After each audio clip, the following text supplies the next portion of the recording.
Welcome to the 1840 podcast, where each month we explore a different topic balancing modern sensibilities with traditional sensitivities to give you new approaches to timeless Jewish ideas. I'm your host, David Beshefkin, and this month we're exploring Zionism. Thank you so much to this series sponsor, Unpacking Israeli History, the podcast that gives a fresh perspective on some of the most controversial and interesting events in the country's history. Catch the current season now and don't miss the special 3-part miniseries on the founding of the Jewish state. Listen to Unpacking Israeli History wherever you find podcasts or follow the link in the show notes. 1840 is part of a larger exploration of big, juicy Jewish ideas, so be sure to check out our website, 1840.org, that's 18forty.org, where you can also find videos, articles, recommended readings, and weekly emails. When I was growing up, I think that I thought of Halakha, Jewish law, in kind of two lenses. I think there was one lens that was very individual, let's say the laws of Shabbos or the laws of kosher. This is the way I need to act. This is the way I need to conduct myself. And then there was kind of a separate area, a separate track of my relationship to Jewish law, which was much more conceptual. When I would learn Talmud, let's say I'm learning the tractate of Sanhedrin and reading about how the courts would punish people and the level of testimony that you need and the way the court system worked. To me, again, this is when I was just growing up, like I would always relate to it in a very abstract way. It was almost hard to imagine in a concrete way halacha being integrated with society itself. And I think for most people, that's kind of their relationship. They have the things that relate to them on an individual level. And then if you immerse yourself further in Jewish learning, whether it's Talmud or anything else, there's this more abstract conceptual universe that halacha constructs. Maybe it's the universe that Rabbi Soloveitchik describes in Halachic Man, but it's more abstract than that because it's not how you're looking at the reality in front of you. It's kind of how you're imagining this past history, past society, conceptually. How does testimony work? How does, different principles in agricultural culture, but not in a way that it would actually affect your individual life. And maybe that's me, and maybe I'm isolated in that, but I always had kind of these two tracks, the kind of the reality of everything, and then there was a separate track which was much more conceptual. In a way, it reminds me of a story that I heard once. I hope I'm quoting it correctly, from Tully Harkstark. Tully Harkstark is the head of school of SAR, which is a thoroughly co-ed modern Orthodox high school in Riverdale. And I don't know who he was speaking with. I think the way I heard the story, he was talking to somebody like myself who only went to single gender schools and was asking him, like, how are you able to teach the parts of, let's say, Tractate Kesubos, which talks about a woman losing her virginity in kind of very interesting ways and what the repercussions are, etc., etc. He's like, how do you teach that in a co-ed environment? Isn't it like so awkward and uncomfortable? And his response, I thought, was very profound. This was his approach. He said, how could you not teach it in a co-ed environment? How can you totally divorce the concepts of the Talmud from the reality and the people who it's affecting the most? In this case, meaning women. And I'm not making an argument for co-ed or for single gender education, but I am using that story and that dialogue as a reflecting point of the way that we relate to Jewish learning itself. Sometimes it is more comfortable, it is more comforting, and more easy to digest when we think of the concepts that we confront in the pages of Talmud and Jewish law and think of them more abstractly, more conceptually, rather than impacting the very communities, societies that we are a part of. It's nice to think about in the abstract. It's interesting for something to reach out and yearn for. It is something else entirely to really imagine society running in that way. And I think more than anything else, one of the foundational questions of the establishment of the State of Israel is this very question of how to imagine, or dare I say, reimagine halacha, not just as an individual way to live your life, but a way that can be integrated into society itself. Is there a way in which we could conceive of a country, of an entire population of people who are both observant and not observant? And in the modern day world, can we think of a way that a government can run according to the dictates of Halakha? This is not my question. This is a foundational question that relates to the very establishment of the state of Israel. It poked its head at and reared its head at in terms of the reality of everything that's been studied since the destruction of the Beis Hamikdash, the pages and pages of Talmud and commentaries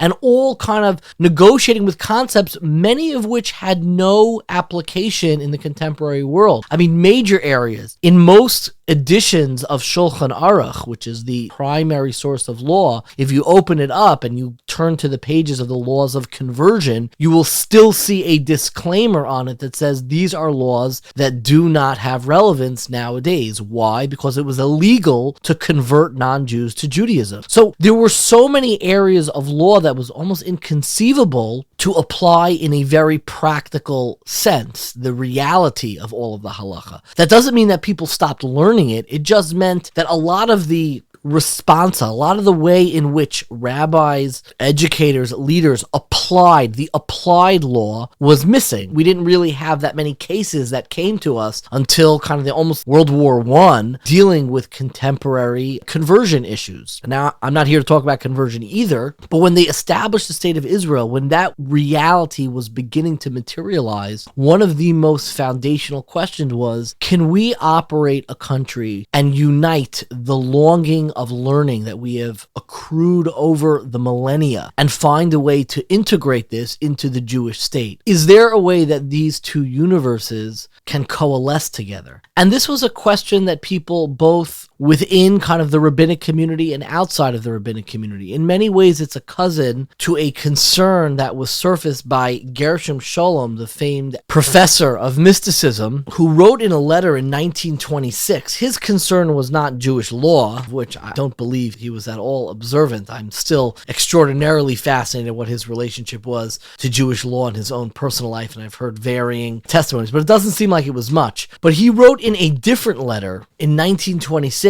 where he was concerned not from the application or the integration of halacha in the state of Israel. He was concerned about using the Hebrew language. He writes as follows, he says, "This country is a volcano. It harbors the language. One speaks here of many matters that may make us fail." And he was writing at the time, more than anything else, we're concerned today about the Arab, but much more sinister than the Arab problem is another threat, a threat which the Zionist enterprise unavoidably has had to face, the actualization of Hebrew. What his concern was is that when you have a society that is using a biblical language, a mystical language, a prophetic language in their everyday life, it is going to change the very way in which society operates. When we start calling a tank a Merkava, when we start calling electricity chashmal, we are taking mystical prophetic words. Chashmal and Merkava are words used in the vision of Yecheskel, of Ezekiel, his mystical vision, which is known and studied by Kabbalists as the Maisa Merkava, and we're taking words from within that vision that are describing supernal mystical states, and we're now applying them to kind of these very quotidian, ordinary circumstances of society in front of us. And maybe when we use those words incorrectly, it can bury a certain mystical volatility that can erupt and overturn what should be kind of in his eyes, a secular, normally running state. And you're going to have this bubbling up of this mystical messianic tension that pours through. Now, whether or not Gershom Scholem's concern was well-founded or actually came true, I absolutely think it is fascinating the way that we have repurposed kind of mystical words.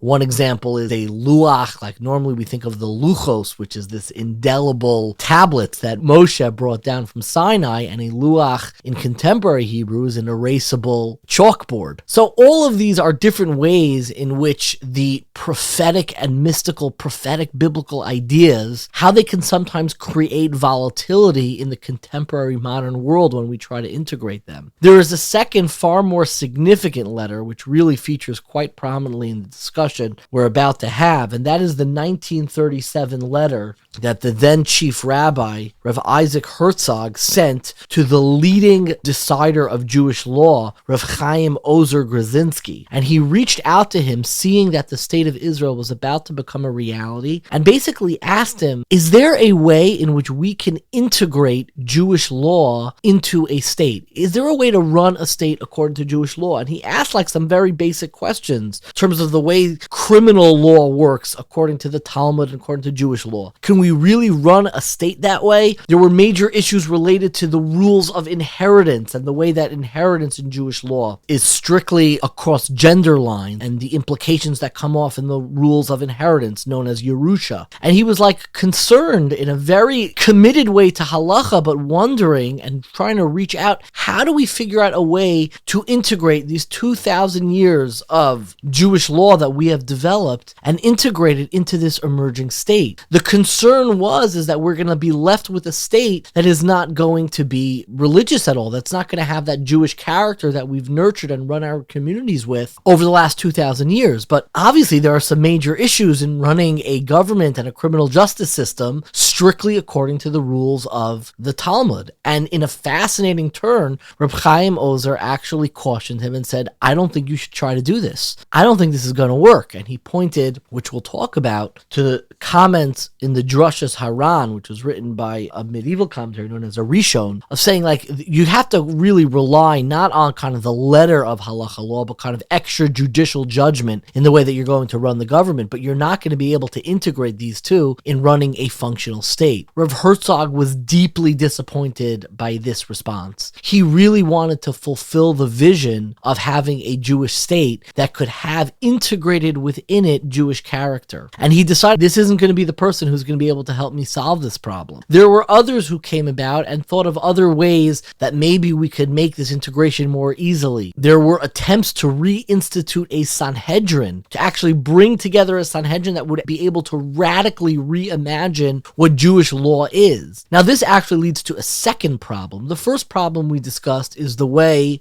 that the state is affected by either the presence or absence of halacha. I think there's an even much larger problem, and it's this problem that is championed and really, screamed by many anti-Zionists, but it's a very real problem that we all need to contend with, which is not the effect of halacha on the Jewish state, but really the effect of the Jewish state on halacha. And the confrontation with halacha, when we have some measure of autonomy over the Jewish state, of how that can change halacha, can we change halacha, is a major and central issue that really affects whatever community or whatever your perspective is on the state of Israel. It definitely surfaces some very important, philosophically troubling questions about the system of halacha that we have developed over 2,000 years. I think much of the pushback from people like the Satmarav and people who were anti-Zionist but lovers of the Jewish people was the sense that if we really try to do this, something is going to alter the very state of what it means to be halachic, what it means to follow halacha. And they were concerned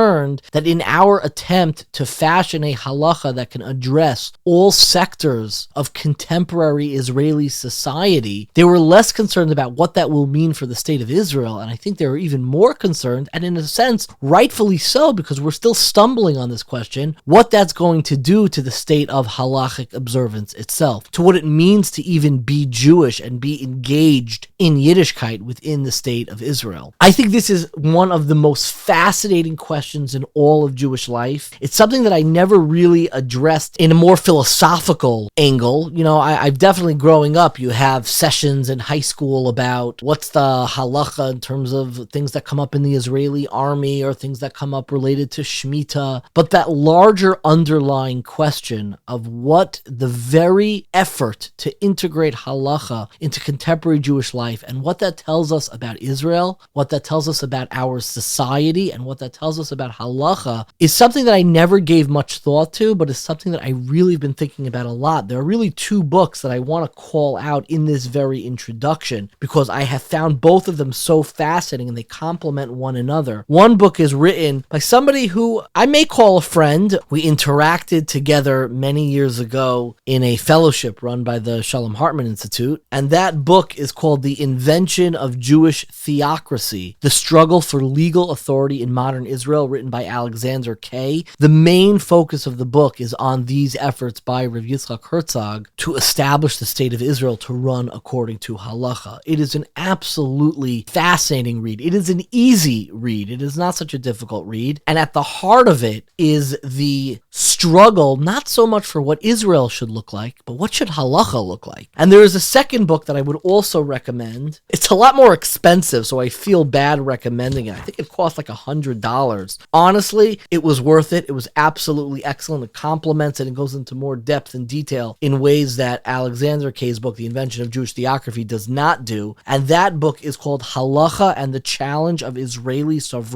by Asaf Yedidia. I know very little about him. He is the head of the Department of History at Ephrata College and a senior lecturer at Ariel University. Both of these books, The Invention of Jewish Theocracy and the second book, Halakha and the Challenge of Israeli Sovereignty, are both occupied by the same exact question, which is, how can we integrate society, Israel, and halacha all together? What should the vision be? What should we be advocating for? And this is an extraordinarily important and pressing question, one that has divided in many ways Jews who have very strong feelings about what the right way to do this is. It's a question I come back to over and over again as it relates to places of worship in the Kotel, as it relates to Shabbos observance laws throughout the state of Israel. I have mixed feelings, but I know this is a very holy question, because it's a question that is not a political question. It's a question that is trying to build a bridge between the conceptual world of halacha and the actual reality of society. And I think there's something very holy about trying to imagine and create a closeness between halacha and Jewish law and remain committed, as hard as it is, that there is a way, there should be a way, there must be a way that halacha addresses how we should live, not just as individuals,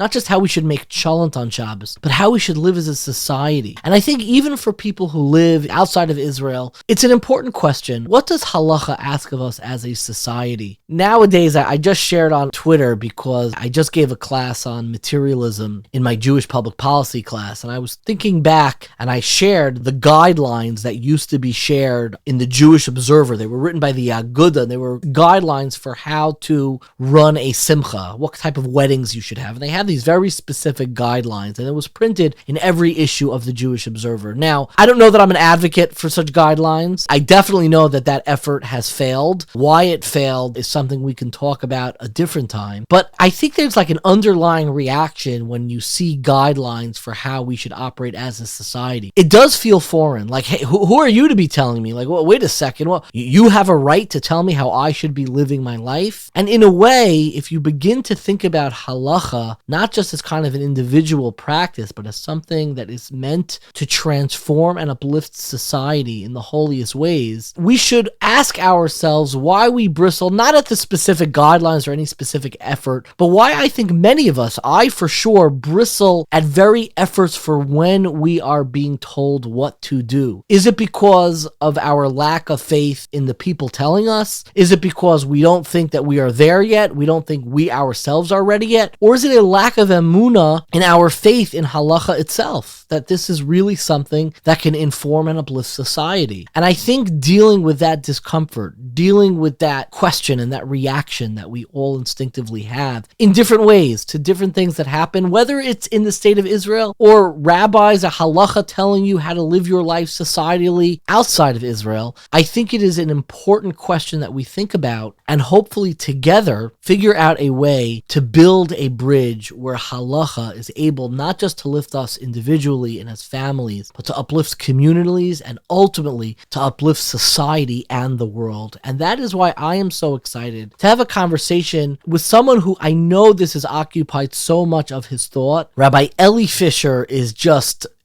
He's a one-of-a-kind person. I think on Twitter his handle is ADHD Rabbi, and you'll hear a little bit of that in the conversation. He's extraordinarily thoughtful and has relationships with leaders of Halakha, really within the Haredi world, within the Dati Le'umi religious Zionist world, and I think he has the sensitivity and thought for whatever world you live in. I think that part of our conversation was so fascinating of what's really underlying this effort, which is why I am so excited to share with you our conversation today with Rabbi Elli Fischer. Thank you so much for joining. I really do appreciate it. I feel like most of our podcast relationship is via voice notes and WhatsApp messages. So it really is a pleasure to talk to you about a topic that is both extraordinarily timely and extraordinarily old. And what I want to talk about is attempts to integrate Jewish law into the state of Israel. And I'm trying to figure out where the right place to start is. And perhaps you can tell us a little bit about when the state of Israel was first established. Before it was established, it was 1925, Rev Herzog, who was the chief rabbi at the time, sent a letter to Reb Chaim Ozer Grzensky, who was the recognized leader of Jewish law. He was known as the posek of all of the Jewish people. And he sent a letter, how can we establish the state of Israel and integrate Jewish law? And Reb Chaim Ozer responded to him and said, this is a fool's errand. This is not the way to do it. It's not going to work. And instead, you should try to use some other mechanism to preserve the Jewish character and the character of Jewish law within the state of Israel. Where does the story of integrating Jewish law in the state of Israel begin for you? For me, I start with that letter. Where is your starting point where the first attempts to really create a state that is run with Jewish law, where do you think that begins? I think that it begins in Jewish memory, in Jewish consciousness, in Jewish expectation. Starting, I would even say, with Sefer Yeshayahu. When Yeshayahu talks about V'ashiva shoftayich kevarishona v'yoatzayich kevat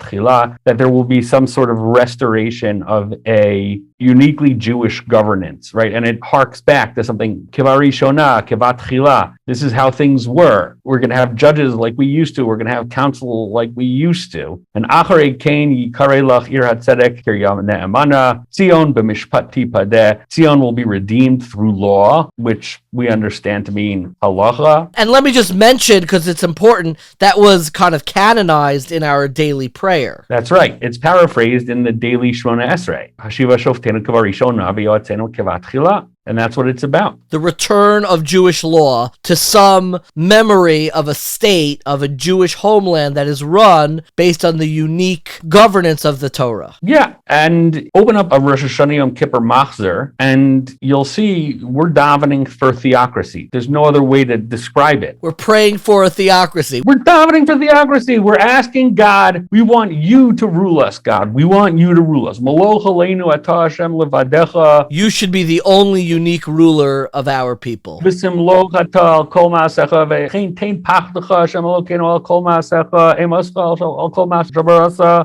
around it. Theocracy. We're davening for theocracy. You know, it's interesting what you think about during davening and what you think about Hashiva Shaftenu Kavarishona is one of the most ambiguous prayers that we have. It's not so ambiguous, but it's the one that I think people fill in with their own thoughts. They're not really thinking, oh, I would love to live under a theocratic government. I think most people, when they close their eyes and they're praying for that, they're looking for justice in the world. They're looking for, maybe they would personalize it, their own self-discipline, a time in their own life when they were disciplined, an idea that I once heard from Moshe Benovitz, and they personalize it. A lot begins to change when the actual pragmatic idea of a state begins to emerge, and we're basically called to task from this national consciousness of like, you've been praying for it, now it's time to build it. Why wasn't it an easy layup to just say, oh, we're building a Jewish government? Shouldn't it be obvious, and obviously I'm playing devil's advocate, let's build a state that is based on the law that we've been preserving for 2,000 years. Like, it's a cruel irony that many early scholars point out that we had an easier time preserving the law without a state, without autonomy, than we do with autonomy and with a state. So what was the founding difficulty of, like, we start talking about nationalism in the 1800s, we start thinking about a national return to the homeland. There were obviously earlier efforts, but when does the rubber hit the road that our prayers for 2,000 years, when we finally have some sliver of agency to realize it, where the Jewish people almost look in the mirror and say, wait a second, this might not be as easy as we thought it was? Yeah, so there are a few things that are going on there. So one is, and I think this is what Rav Herzog felt most acutely, but he's not the only one that felt this, is that, okay,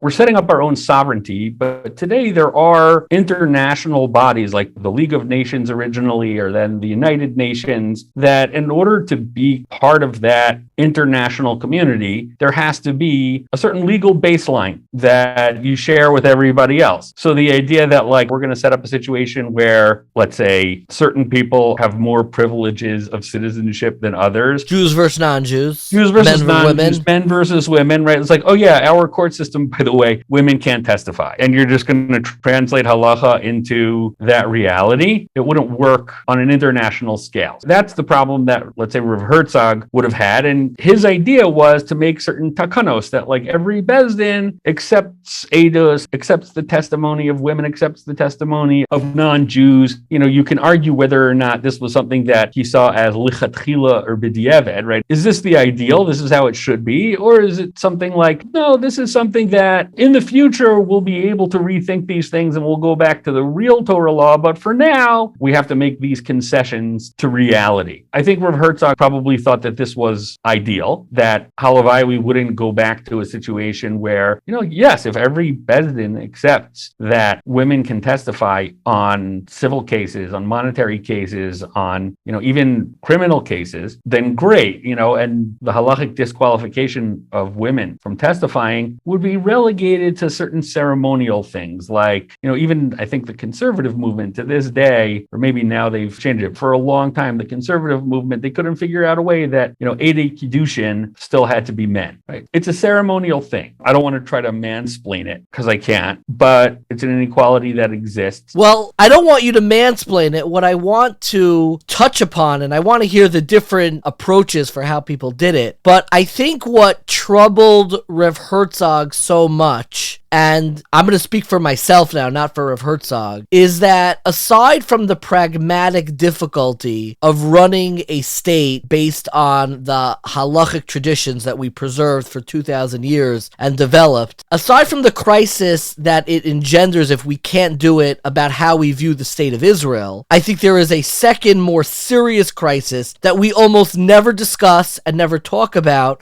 what it makes us think of halacha itself. Meaning, the inequalities that have been preserved, there's an uncomfortable feeling when you're given the opportunity to integrate it into a state, and it seems so unmanageable, even by, you know, some of the greatest Jewish leaders and halachic leaders at the time. I'll be honest, for me, it makes me uneasy of, like, that ethical dimension of the halacha that we've been preserving. Like, is this something that only can exist in our memory? When we're given the actual opportunity, we're not able to have the confidence to say, yes, we can run a country like this. We can run a society like this. Do you hear what I'm saying? You're asking a great question, David. If I have to answer it in a word, I would say, yes, halacha is capable of running a society completely. No, it's not capable of doing it now. And let me explain to you what I mean by that. First, let's highlight several features of how the halachic system works, and has worked for the last 1,500 years. So number one, halacha has developed locally. You have Ashkenaz, you have Sfarad, you have Hasidim, Misnagdim, you have all different kinds of subgroups without any central authority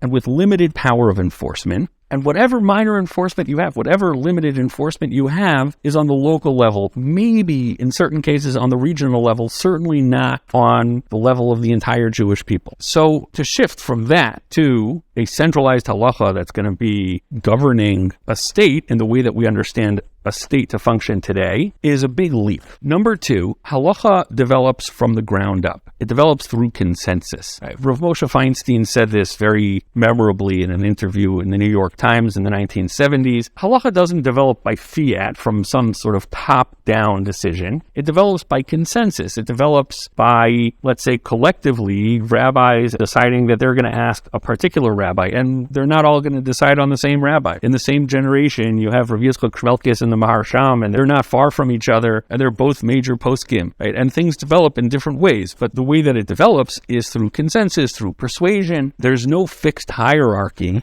of who decides the law. There's no fixed court of appeals. Nobody is telling you, the individual, that you have to ask a rabbi about a certain thing, and nobody is telling your rabbi that they have to ask a bigger rabbi. It's all based on these individual decisions. Even when you talk about something that is consensus, like Shulchan Aruch, the Shulchan Aruch didn't become consensus overnight. The Shulchan Aruch was written. There's a reception history, and that reception history includes the Ramah having his say, and it didn't really take off until the Ramah added his glosses, added his things, which made the halacha more pluralistic, which made the halacha like, okay, this book now is good for Ashkenaz and for Sfarad, which had very different practices in all four halakim of Shulchan Aruch, in all sections of Jewish law. Number three is exactly that sort of pluralism, but I don't just mean that multiple truths like a philosophical pluralism. I mean a pluralism in the sense that different rabbis, different regions, different communities have different halachos, and even within the same system, and by the way, those can coexist in the same geographical, right? Once you have two communities in a city, you have two different systems of halacha functioning within that city.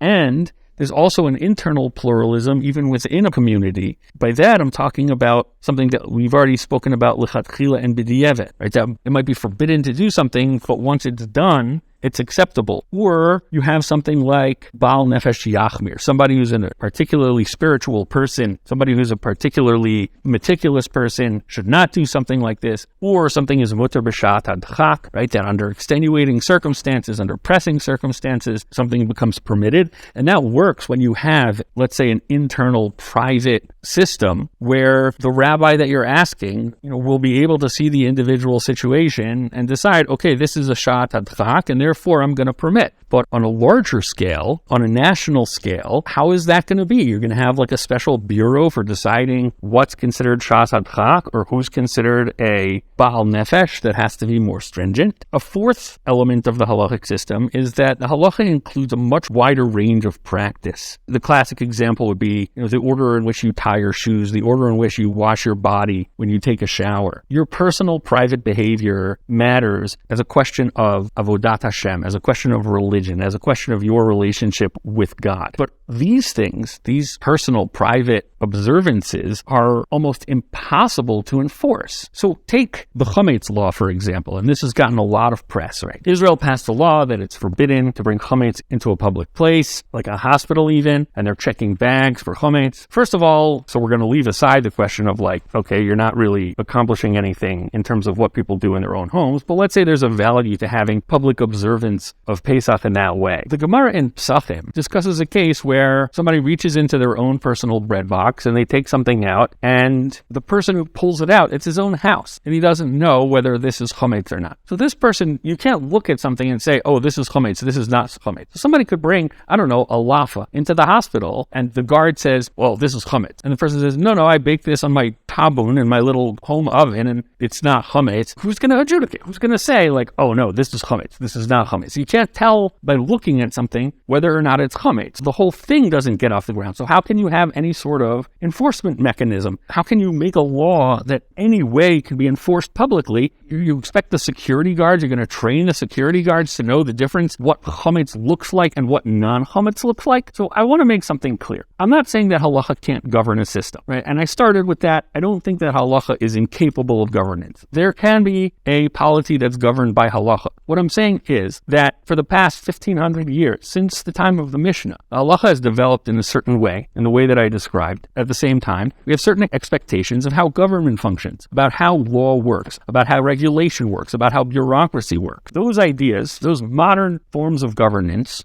that we expect are incompatible with halakha as it is today. Now, I think that halakha is going to continue to develop as it has. And I think that systems of government, right? There's nothing that says that the modern regulatory systems of government are going to continue to develop in the way that they have. And so both systems will continue to develop. And one day, b'mehera v'yameinu, they'll converge. The issue is that right now, today, there's a gap. And I'm content to take a patient approach. I'm content to say this thing might take time. This might even take hundreds of years. It took 1,500 years to get to where we are. It'll take maybe another 1,500 years to get to where halakha is in position to govern a society. However, there are those who seem more impatient. They want to take an approach. They want to force the issue. They want to shoehorn halakha into modern conceptions of law. And to be honest, in a lot of ways, that scares me because I think that there's a very strong chance that they will end up distorting the halakha, but on a more fundamental level, I'm not even sure what they want. Do they want a shoe-tying police? Is that what they're after, really?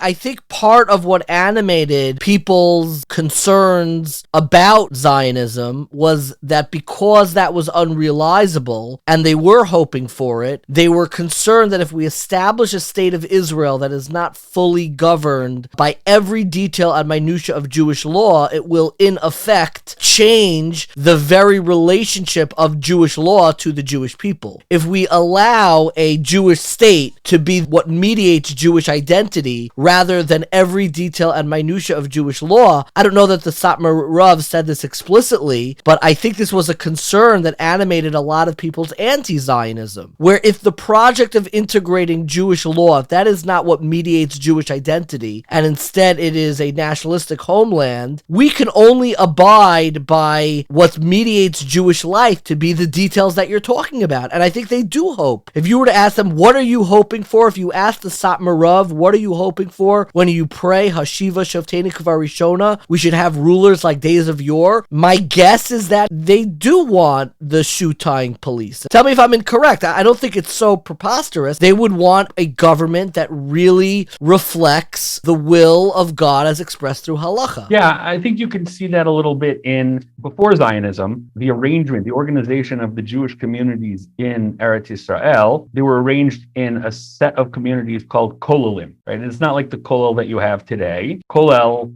as in community, comprehensive. Yeah. Kollel, right? Overall. And they were voluntary on one hand, but on the other hand, they had very strict rules about how you could dress and how you lived and what you could eat and things like that. And they all relied on fundraising networks. Some of them are still around, the Kollel Chabad, Kollel Galicia, Kollel Ungarin. And they were these small societies, somewhat self-governing, that had a political status vis-a-vis the Ottomans and later the British, and even vis-a-vis the state of Israel, right? We know that there are certain batei din, badatzim, rabbinical courts, that are quote-unquote grandfathered in of having an autonomous status, that they're allowed to do certain things. They have certain powers that's inherited from these kollelim, right? Each kollel had its own bezdin. So I think that that could be an indication of what they wanted, but at the same time, you're talking about something which is a much, much smaller phenomenon. Each one was maybe a few hundred families. If you go into Mea Sha'arim now, and I don't know if that's a throwback, but there are signs, I'm sensitive to them, where it's like, look, we've been having communities here uninterrupted that pre-exist the state of Israel, that, abide by certain levels of modesty and certain levels of dress. And there are signs telling people to dress and congregate in certain ways. I don't know if people abide by them. I don't know if people always ask nicely to do it, but that is a throwback to ensure that what mediates Jewish identity is not the laws of the state of Israel, but are the laws of halakha, of Jewish law, that we've been preserving in our communities that predate any state. I'm in complete agreement with you on that. Yeah, and I think exactly. that those communities, they are small scale. And next time you're in Israel, we can go to one of those communities on a Thursday night and grab some cholent and talk about this further. That's where you go for Thursday night cholent. That's where you go for cholent, yes. Yeah.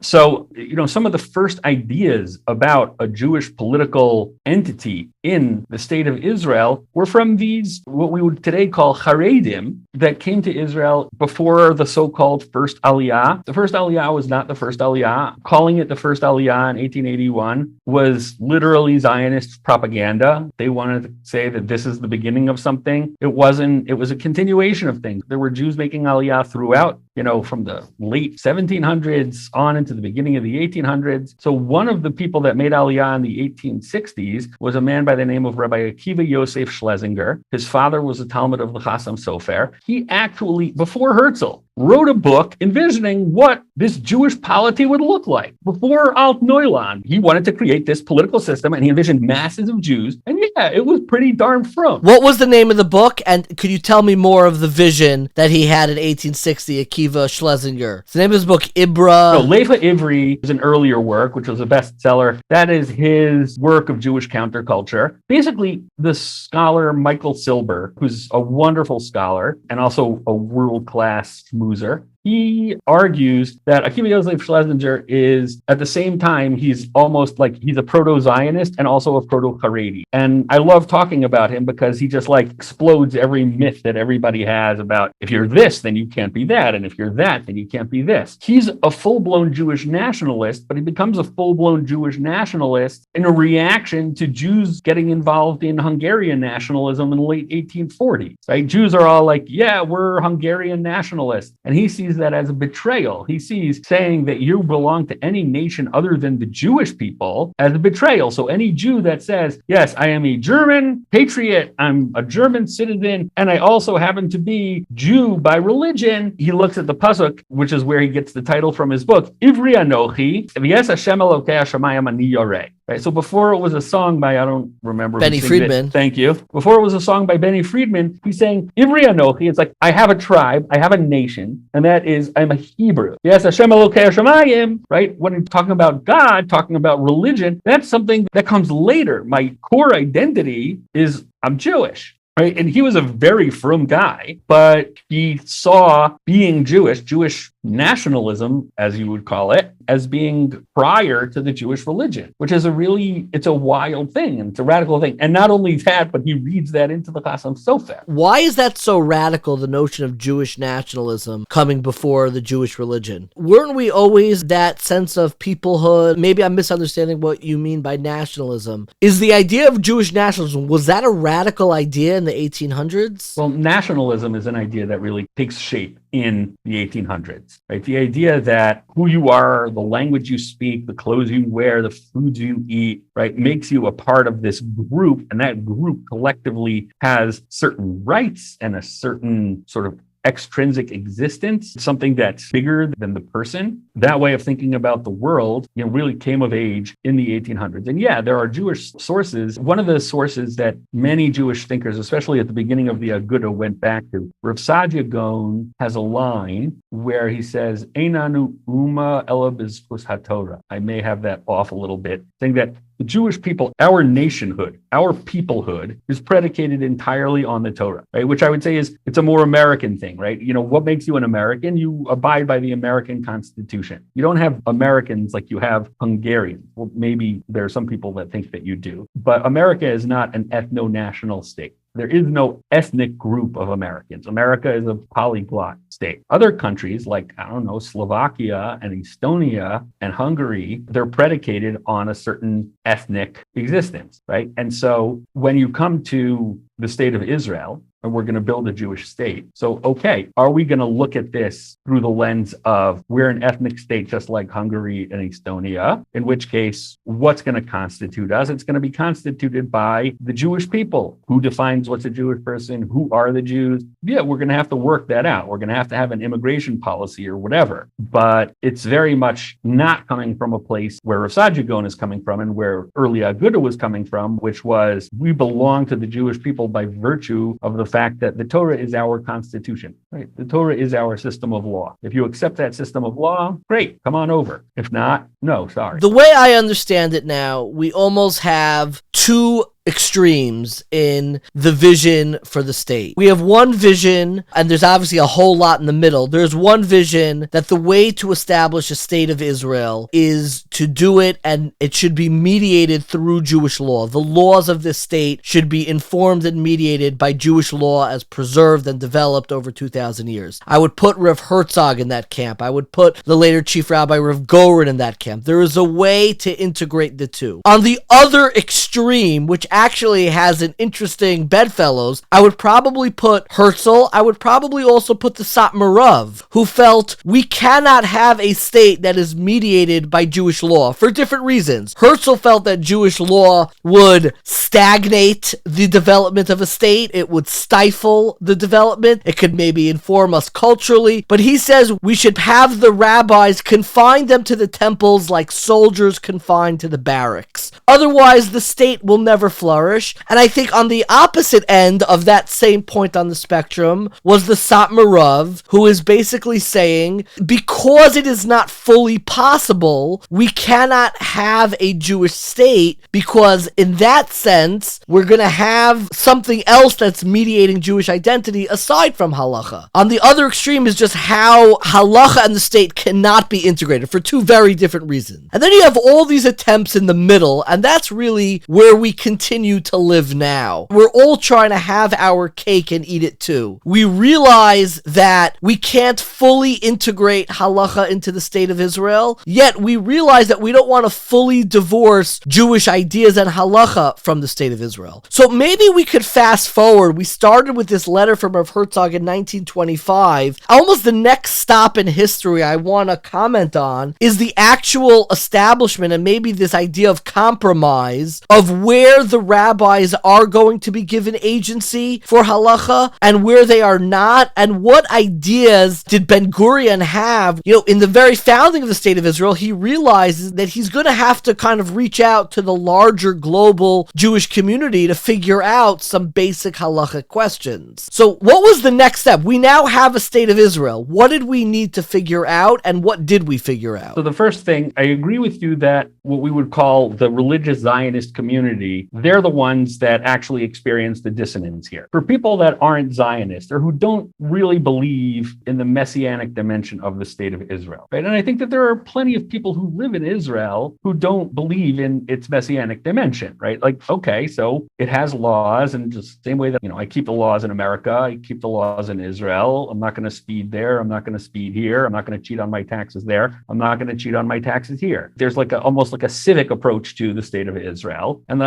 it's a wonderful opportunity that we have to live here, to live in Eretz Israel. But the government itself, the state itself, I don't see that as any sort of stepping stone. Somebody might say, I was probably raised in that universe and in that home. And the question that made me think about it differently and almost challenge, because the word messianic always scares people off. It's a scary word. What I think about, we're a generation who grew up, all of us, almost without exception now, we grew up with the state of Israel. And it's very easy to take it for granted. Not only that, we grew up in Yerushalayim. We grew up with the Kotel. With all of this, we didn't grow up with that longing. And the thought experiment that has me reconsider the value of the state of Israel is thinking for a moment, and somebody presented this thought experiment in Tradition magazine and it caused an uproar. But if you could imagine the Jewish state being annihilated, and imagine it being annihilated without, God forbid, bloodshed, and without even a mass exodus. But the government is no longer a Jewish government. It's it's an Arabic government, it's an Egyptian government, and they let the Jews stay there, whatever it is, maybe some rights change, some rights don't. Would the day where we lost Jewish sovereignty have any significance in people's eyes? Would that feel comparable to a Tisha B'Av? Maybe let's say we were even, we lost access to holy sites, or even people were kicked out without bloodshed and murder even. I don't know. For me, it would hold great significance. It's hard to appreciate what you have when you have it, and I oftentimes reflect on what would my reaction be if we lost it. I think it's important for us to think about this every Yom HaAtzmaut. So first of all, I think that having the attitude of we cannot possibly lose Eretz Yisrael, this is exactly the kind of thing that Vayikra warns us about, that Devarim warns us about, that Yirmiyahu warns us about. Like, you have to deserve this land. Once you think, I don't have to live up to this land, there's no moral or religious imperative that guides you. Like the Bali Tosfos, right? The Tosfos, the greatest sages of the 1100s and 1200s in Europe, they were scared to make Aliyah. They were like, I don't know the special laws of Eretz Yisrael well enough to make Aliyah. I don't know how to take Trumos and Maestros. I don't know what we're supposed to do on Shemitah. I'm not making Aliyah because I'm afraid. I'm more afraid to sin there in the palace, in God's house, than I am to sin over here by the banks of the Rhine River. That consciousness, I think, is really important. important. I think that when we lose that consciousness, when we start to take Eretz Yisrael and Medinat Yisrael for granted, I think we're in a bad place. That's point A. And point B is, this will take us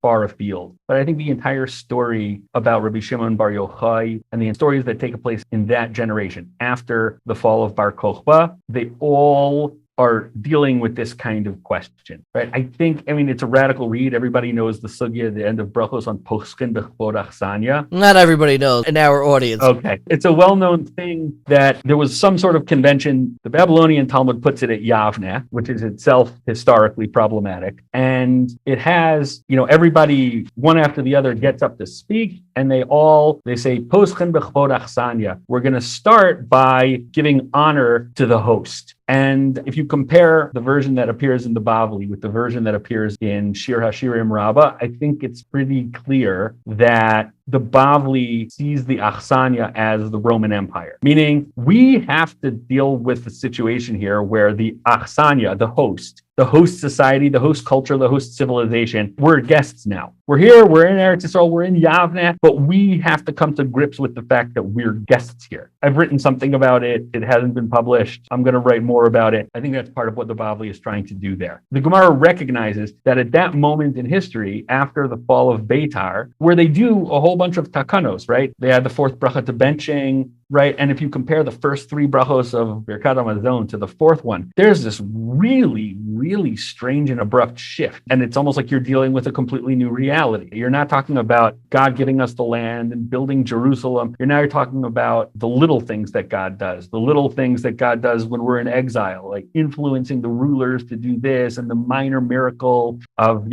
after a debacle. The bodies don't spoil. The bodies don't, decompose. Right. It's very different. It's almost like you throw a mental switch in the middle of benching. And we're grappling with that notion, and I think to this day, are we the guest or are we the host? And there's a responsibility to come into the host. But let's return to that next seminal moment, which are the compromises that were made between these two extremes. We have one extreme, halakha, Jewish law, cannot be integrated in this emerging project known as the Jewish state. And we have, on the other extreme, this hope, Hashiva Shoftenu Kavarishona, return our judges as of old. We are still fighting for a state that can be really integrated with halakha. I just want to note what's so interesting is that the people who fought most and thought it was most realizable for a halakha, for Jewish law to be integrated into the state, were oftentimes the most halachically progressive, as opposed to the ones who abandoned this project or said don't bother or said this could be dangerous, were usually the most halachically conservative or the most serious and strict, which if you think about it for a moment actually makes sense. If you look at halakha with a little bit of flexibility and malleability, says this is realizable, we can do this. On the flip side, if it has a rigidity, a very deeply conservative quality, it's almost like abandoned ship. There's no way that we'll be able to do this completely. But take me to that next stage. Ben Gurion, we have a state. What now? So I want to talk about two moments. One of them involves Rav Herzog and one of them doesn't. The one that doesn't, we'll start with that one, is the status quo agreement between Ben Gurion and officials at the head of the Agudat Israel, which was the political organization of Orthodox Jewry, right? What you would today call Haredi Jewry. And who was leading Agudas Yisrael at that point? Any names that we should be familiar with? Morenu Rosenheim was still the head. Yeah. You had a few different, here in Israel, it was, I think, Rav Itchemeyer Levine. I can't remember who it was addressed to. I think those were two of the people who it was addressed to. But they had a list of demands. Right? This was 1947. The UN is coming, the English and the Americans are coming on a fact-finding mission to Palestine to see if partition is a feasible outcome. And Ben Gurion wants there to be Jewish unity. He wants all the Jews to be on the same page about this. And so he calls in the Haredim and he says, all right, what do you guys need? How can I make it so that you'll support statehood?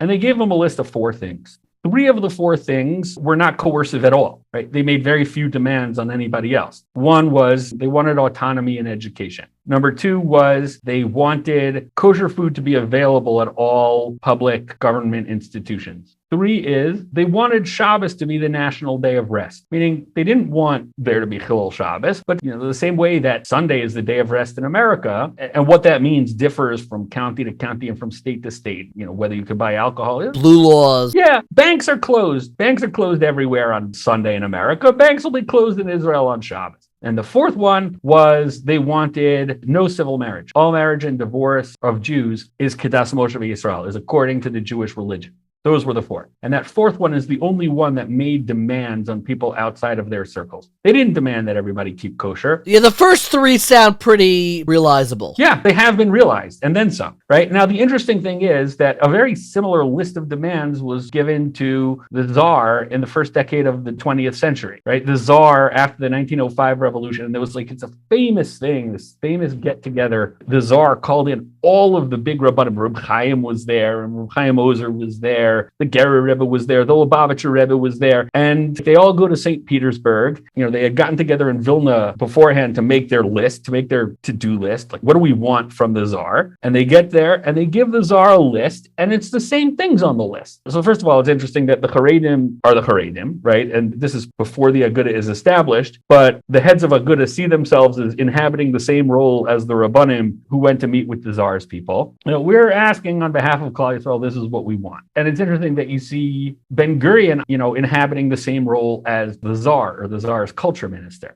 That's, I think, more fascinating. But the point is, the Aguda is saying, listen, we don't want to make such huge demands of it. We want to basically be left alone. We want to be able to live our lives as we want to live our lives. We want a certain baseline. It's there's going to be kosher food available. We want to be able to educate our kids the way that we want to educate our kids. It's like what you would tell your non-religious uncle or something. Yeah. We're not looking to pick fights. I'm not asking you to change the way you are living, but we just want to be able to continue the way that we live. Yeah. And by the way, in Europe, and certainly in the Sephardic lands, the vast majority of Jews, even if they weren't personally observant, when they got married al yedei chuppah v'kiddushin kedas Moshe Yisrael. They got married by a rabbi, the same way that there are plenty of people who aren't particularly religious Christians or Muslims who will get married with a priest or an imam. That's what Jews did. Non-religious Jews. Ben Gurion himself got civilly married, but most Jews in Europe, even if they weren't particularly observant and they weren't particularly religious, when you got married, it was with the rabbis. And so it wasn't a huge ask. Even that wasn't a huge ask at the time. There were people that opposed it, but it was certainly within the realm of feasibility. And here's the big secret. It actually helped Ben Gurion's game plan. Ben Gurion, part of his goal was he wanted to create a new identity of the Israeli Jew, right? And that being Jewish and being Israeli would be almost synonymous. And to do that, he had to do a bunch of different things. He had to sort of break up all of the different communities that, he didn't want people to have allegiance to their old communities. He wanted people to have allegiance to the state of Israel. The state of Israel is your new community. The fancy Hebrew word for this is mamlachtiyut, right? He wanted the individual Jew to have his relationship not with any sort of local community, whether it's a Galicianer identity or Litvish identity or Hasidish or Sephardi. It's all coming through this great umbrella called the State of Israel. And he, to a large degree, he succeeded. And that actually fueled what I think is the national religious drive to further collapse those identities. Meaning they say that, this state, not only are we collapsing the distinction between Jew and Israeli, but Israel itself is the vehicle for the ultimate fulfillment of Judaism. There were others, if you look at some of the dividing lines in Israeli society today, if you say that there are 3 things, there's Israeli civic identity, there's Jewish national identity, and there's Jewish religious identity. What I'm fascinated is what you didn't mention, and you said you wanted to talk about 2 points, one that did involve Rav Herzog. Yes. You didn't mention Ben Gurion's effort to define what halachically, in the eyes of the state and in the eyes of Halakha, should be considered a Jew, which is one of the most hot button issues. Was that your other issue that you were going to get to? to, or are you going to leave that off the table? It's not, and that was about a decade later. That was in the late 1950s. So the second point that I wanted to get to, Rav Herzog gave a speech. So first of all, the Rabbinate, the official rabbinate, had a lot more power under the Brits. The Brits had no problem giving power to locals. I mean, they did that in other colonies too, right? In India and in Africa. They didn't want to impose British law on everybody. They said, like, okay, you guys can run your own thing and just we're in charge. And so they said, okay, yeah, fine. So the rabbinical courts, great. You guys have power over this and this and this and this. So they had power over not just personal status like marriage and divorce, but they also could hear all kinds of cases, and they had Yerusha, inheritance. Yes. They had complete control. And at the founding of the state of Israel, a lot of those powers were taken away from the rabbinate. They were left only with marriage and divorce. Rav Kook's office had more power under the Brits than it did in the state of Israel. But until the state of Israel was established, it was unclear how much the Zionist agency had power and the chief rabbinate had power. And it was unclear what the balance of those powers was going to be in the new state. Rav Herzog was kind of hoping, until pretty late in the game, that his office, the chief rabbinate, would have a lot of power in the new state. And a lot of what he writes is predicated on that sense that, yeah, this is how it's going to be. His archives are all online. You find these documents where he's like, yeah. And he gives this speech. All of the religious parties ran together as a single bloc, as a single party in the first Knesset election. And Rav Herzog gave a speech at their founding convention. And it sounds like he is envisioning a real theocracy, right? That the rabbis really are going to be in charge. And I think that there was certain disappointment, and I think he was disappointed on two fronts. One, you already mentioned that like the state really wasn't interested in that. The other disappointment, and I think you alluded to this also, is that his rabbinic colleagues weren't interested in it. Yeah, well, I don't know if I would call them colleagues. Correct. That's part of the question here. And this is also part of the question of like, how do you view the rabbinate? Do you view the rabbinate as some sort of like ceremonial office? Like in Europe, they had what was called the Rav Mitam, the government rabbi. So yeah, the rabbinate is the government rabbi. Or do you see the rabbinate as, no, they're supposed to actually set halachic policy for the state? And I think, by the way, that's one of the dividing lines between the Haredi community and the religious Zionist community in Israel today. How do you view the rabbinate? Do you want somebody that's setting halachic policy, like a Rav Yaakov Ariel or a Rav David Stav? Or do you want to have somebody that's just like going to nod and say yes to the real Gedolim, in which case I think that's why Rabbi Metzger, why he was elected. But even somebody like Rav David Lau, who's a wonderful guy and a real Talmud Chacham, but he's not in the same league as the Rav Schechter. He's not in the same league as a Rav Usher Weiss. He's not playing on the same field as them. And I think that tension has sort of always been there. I think that Rav Herzog, even though Rav Herzog was a massive Talmud Chacham and a posei, he wasn't going to butt heads. He wasn't going to lock horns with the Brisker Rav, and he wasn't going to lock horns with the Chazon Ish. Or Reb Chaim Ozer. He writes explicitly, I'm not going to write him questions anymore. He's not going to argue him. He's just going to go his own way and stop sending them questions. And he writes that pretty explicitly. Yeah, Reb Chaim Ozer passed away in 1940, so he had stepped out of the picture at that point. And earlier in his career, for sure, that's what's going on. The big names that you're talking about then, but you also had other, like Reb Tzvi Pesach Frank and Reb Zelig Ruve Benges. There was a large rabbinic movement. There were a lot of Rav Herzog. He wanted to sort of implement his vision, but he wanted to do it through consensus. He wanted to convince people like his young protege, Rav Elyashiv, to go along with this. And Rav Elyashiv was his protege and his scribe. And, he wrote a lot of his tshuvas. They were very close, which is something that people don't always realize today. And Rav Herzog, when he saw that he wasn't getting anywhere, he wasn't developing this cadre of serious Talmidei Chachamim who would think about statecraft in this way, he gave up the project. He said, all right, lo achshar dara, this generation is not the right generation for it. And he gave it up because he saw that the only way to do this is if you really get the entire community or a significant enough part of the Rabbanim on board. Now, you contrast that with two chief rabbis later, Rav Goren. Rav Goren is coming from the military. Rav Goren was the chief rabbi of the IDF, and what he contributed to the IDF, it cannot be overestimated. Rav Goren has made the IDF Jewish, and Rav Goren's fingerprints on the IDF last until today, but his entire demeanor was very imperious. Yes. He was not used to generating consensus. He was used to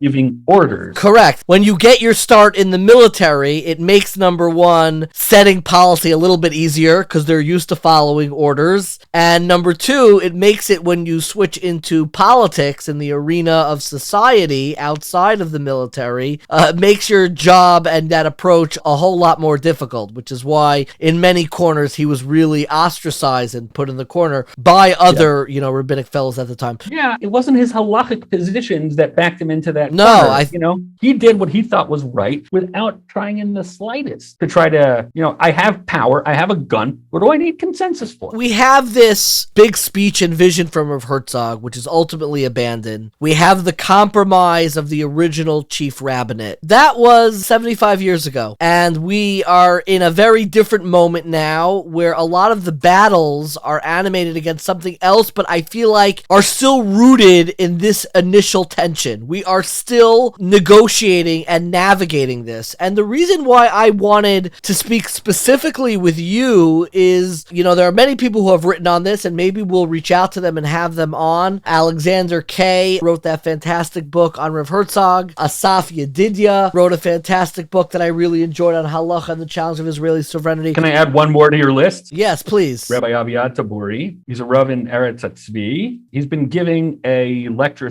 a series for years on the VBM, the Yeshiva VBM, on major halachic issues in Israeli history. It's on my pile. It was just published in English by Koren. Right. Really That's fantastic. Right. And it is very much on my list. I always have been fascinated by your positioning on this because A, you work very closely with Rev Melamed in bringing Peninei Halakha into English. And you also work a great deal with Rev Usher Weiss, who probably affiliates more with the Haredi community in Israel. And you're a student of both and you work with both. And it gives you a certain proximity to kind of the applied battles of what is going on now in the state of Israel. The way I understand it, there are three major rails, and maybe you'll correct me if I'm misunderstanding the current moment. There's one rail where I don't think we have fully figured out the one question that you didn't mention, which was 10 years after the founding of the state of Israel, which is who is a Jew? Which is, as denominations, and this is a much longer story, but as denominations veered in how they define the very nature of being a Jew, whether to go after matrilineal descent, patrilineal descent, the standards for conversion, that has the ability to fracture the entire definition of what Jewry is. And the state of Israel has,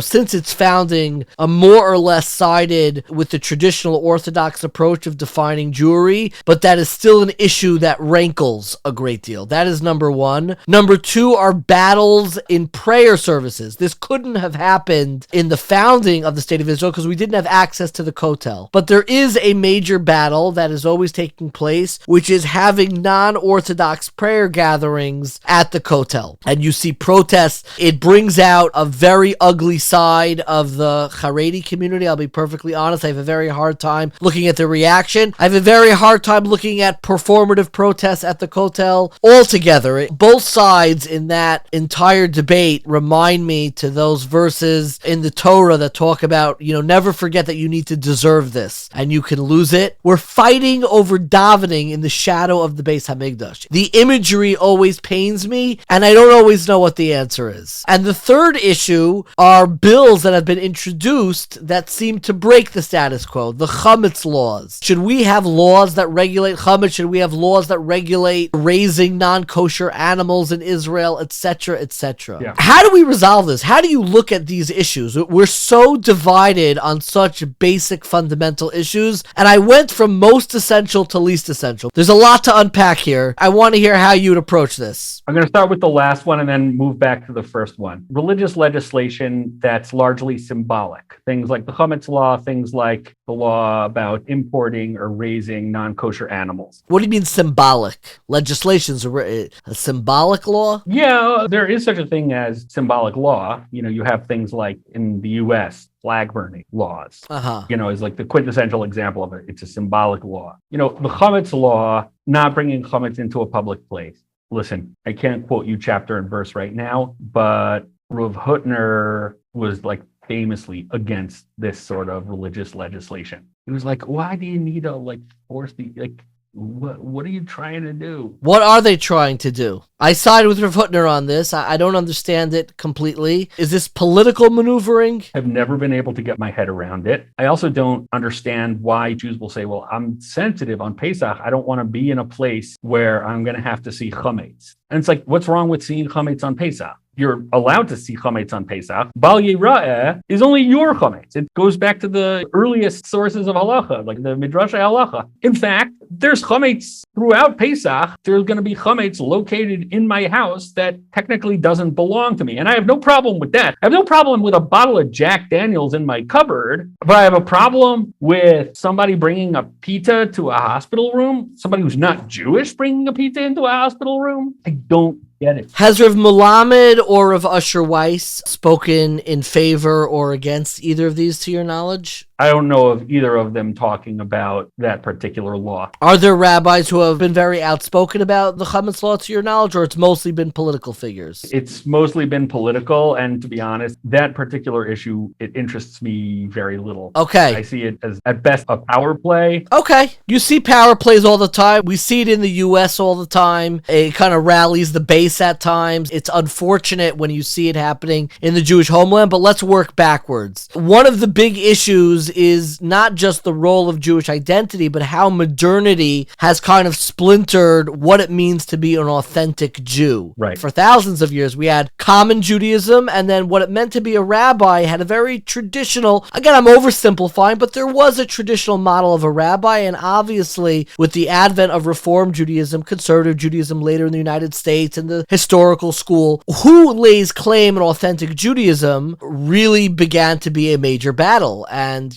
everyone is claiming to have some measure of authenticity, and we find ourselves fighting about this in the shadow of the temple. Yes. How do you approach this? And the sides on this issue are extraordinarily animated. It leads to these very ugly videos. They're very painful for me to watch. It challenges my very faith in the Jewish people. Why are these battles happening, and how do you conceptualize them? Okay, so I think that what's happening at the Kotel is shenanigans, but there are real underlying issues. I think that the real underlying issues are this. American Jews, which, let's face it, it's the strongest, most powerful, wealthiest Jewish community in the world, and possibly the largest, has developed, for whatever historical reason, this tripartite division of the Jewish community, this denominational division. Yeah, there are Jews, and then within Judaism, there's Orthodox, Conservative, and Reform. Something similar developed in Germany, which is where the U.S. inherited it from, and something a little bit somewhat similar developed in the Austro-Hungarian Empire. You had that brand of Judaism called Neolog, which doesn't really map onto any of today's denominations. It's probably most similar to conservative Judaism, but conservative Judaism 50 years ago. But these things are all moving targets. In the US, it sort of became like that's the lens through which we see the Jewish people. There are different forms of Judaism, and each one is co-equal. Each one has its own belief system. Each one has its own practices. And, that's how Judaism is organized. And so to prefer one over the other, you're discrediting the Judaism of millions of Jews. Now let's take a look at the rest of the world. In the Arab world, in the Muslim world, there were definitely schisms, and there were definitely more observant Jews and less observant Jews, and there were definitely fights about all kinds of things. But those Jewish communities never developed any sort of tripartite structure like that. There was Judaism, and Judaism is what the rabbis say it is. And there are some people that do more of what the rabbis say, and there are some people that do less of what the rabbis say. And we all kind of get along. Or maybe we don't get along, but the shul is the shul and the rabbi is the rabbi, and that's that. And to a large extent, that was the case in, let's say, the Russian Empire, which was the largest Jewish community before World War I. There were definitely lots of secular Jews, but different forms of Judaism. That really happened only in a couple of places, mainly in America, Germany and America. This is my own pet theory. I think that's related to Protestantism, meaning that the same sort of thinking that led to a Protestant movement led to a reformist movement. But when it comes to Israel, if you look at where the Jews of Israel are from, the overwhelming majority are from places that never had any sort of division within Judaism, or not a denominational division. So yeah, you have Ashkenazim and Sephardim and Hasidim and Misnagdim, and you have an incredibly diverse vocabulary for describing different kinds of religious attitudes. You have your Haredi and you have your Haredi light, and you have your Chardal and your Dati and your Dati light. Datlash. Right, and you have your Dalash, and you have your what they call Kipash Kufa, like I'm religious, but I don't wear a yarmulke. And then you have your I wear a yarmulke, but I'm not religious. You have everything. Everybody's got their own thing. It's not this American thing of Reform, Conservative, and Orthodox, right? And to the extent that, the conservative movement, it was a branding thing. There are many, many Israelis, especially of Sephardic extraction, that consider themselves traditional Jews. So the conservative movement in Israel called itself the Masorti movement in an effort to sort of bring in that demographic of people who are very traditional but aren't fully observant in any way. And they wanted to try to attract them to their brand of Judaism. And it didn't work. It didn't work. Why do you say it didn't work? The numbers are tiny. I'm saying like there are a few hundred non-Orthodox synagogues in Israel. I think maybe a few hundred. I don't know exactly the numbers. There are tens of thousands of synagogues that we would consider Orthodox. But I wouldn't use the word Orthodox. Sephardim 100 years ago, it's somewhat anachronistic to call them Orthodox. They don't know what that word means. Right. They don't know what that word means. It's like, I'm Jewish. Jews are supposed to do this. I don't do that. Like, okay, fine. So I'm not such a good Jew. Whatever. I'll say my slichos, I'll sing chatanu lefanecha, and everything will be good. Right? Yeah. The term Orthodox sort of presupposes that there are other flavors, meaning we're the ones we stuck to the original. And you guys, you didn't stick to the original, right? Now, every historian has to ask, what are the continuities? What are the discontinuities? To what extent are these movements, Reform, Conservative, Orthodox, are they continuous with the Jewish past, right? And I think that a lot of people outside the Orthodox community would say that all three are continuous with the Jewish past to the same degree, that Orthodox is an invention of modernity the same way that Reform is an invention of modernity. And they're all responding to the crises that we call modernity. But then you look at the Sephardi world. The Sephardi world didn't experience the crises in the same way, didn't experience them until long after, and didn't respond in the same way, meaning they didn't respond by breaking into separate communities. And what they continued to do was they continued to practice or not practice what they called Judaism. Now, along comes American Jews, and they say, okay, I have a problem with what you're doing there. My problem is, A, what you're doing is not Judaism, it's Orthodox Judaism, and it's not cool that Orthodoxy has a monopoly. You hear what I'm saying? Meaning it's like these people, the majority of Israelis, and even today, the majority of Israelis don't think in terms of Orthodox Judaism unless they're talking to Americans or unless they're talking specifically in a context where that distinction becomes relevant, right? They talk about Dati and Dati light, meaning it's like, I'm observant, I'm less observant, I'm not observant at all. But the standard of observance, the model of authenticity, is most similar to what Americans describe as Orthodox Judaism. That's correct. And so, put it this way, I think there needs to be more dialogue, because I think that right now, this is what we talk about when we talk about Americans and Israelis talking past each other. Americans, unfortunately, have a very nasty habit of assuming that the way things are in America, that's how things should be in the rest of the world. And so when Americans say, what are you talking about? There's Reform Judaism, there's Orthodox Judaism, there's Conservative Judaism, and it's really not cool that Israel only has an Orthodox chief rabbinate or that Orthodoxy has a monopoly on Judaism in Israel. The response of the Israeli is like, what are you talking about? This is the only Judaism we know. At the founding of the state of Israel, was there even a single Reform or Conservative temple in Israel? Maybe there was, maybe there wasn't, maybe there were a few. They weren't a demographic. I think it's a fair retelling. I'm not sure how to resolve it, but I do see that we superimpose an American narrative, and in this case, an American religious narrative, onto Israel. The difficulty is that kind of where that leaves you in terms of freedom of religion, if we really say that in Israel. Okay. So freedom of religion, it's a tricky concept because, first of all, freedom of religion means that I can worship how I want. It doesn't necessarily mean that I could worship where I want. If I walk into a church, if I was so inclined, if I walked into a church and started,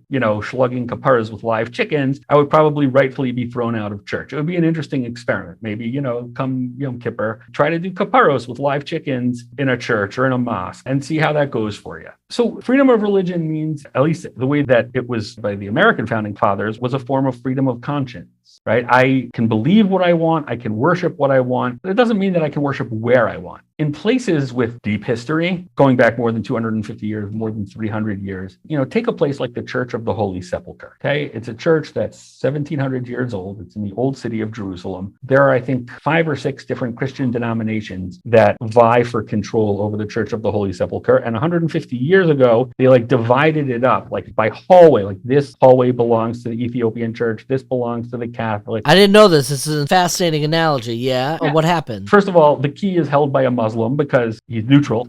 You can't trust. Yeah, you can't trust anybody else. There was somebody who once made a mistake. They were cleaning a gutter or something like that 150 years ago or something, a long time ago. I don't know how long ago it was. Accidentally left a ladder across a line, meaning a ladder went from the Coptic part of the church to the Ethiopic part of the church. And that created an incident. And nobody could cross the line in order to bring it back. And so it just sits there. And the ladder is still there. And nobody's moved it for 100 years. It's like the stories they tell about Nevada, right? You're talking about an area where you have different religious groups. And that's not to mention when you're talking about interreligious, right? Ma'arat HaMachpelah. So there, the way that they divide it now is they divide it by time. There are some days that this area goes to the Jews. There are some days that this area goes to the Muslims. Some days Jews daven here, some days Muslims daven there. In Nebi Samuel, there are things like that. The kever of Shmuel HaNavi, the tomb of Samuel the prophet. Parts of it are for Jews, parts of it are for Muslims. And on Jewish holidays or on Muslim holidays, they rearrange things slightly. And of course, Har HaBayit, the Temple Mount. Once you extricate and acknowledge the fact that we can't superimpose an American narrative on Israel, what's the right way to resolve this? Meaning it is tense. I get it. I'm with you. Now we'll get into Rav Melamed versus Rav Usher. Each of them has addressed the question of what to do at the Kotel. Let's hear. Rav Melamed wrote a letter, an open letter to Rav Shmuel Rabinovich, who is the chief rabbi of the holy sites, basically saying that when non-Orthodox Jews want to come and daven, you should give them Sifrei Torah, you should be nice to them, you should be welcoming. He said that there are so many Jews around the world who their connection to the land of Israel is weakening. And here you have people that are dafka trying to show that they have a connection to Eretz Israel and a connection to the Makom HaMikdash, where our temple stood. We should try to encourage their relationship with those places.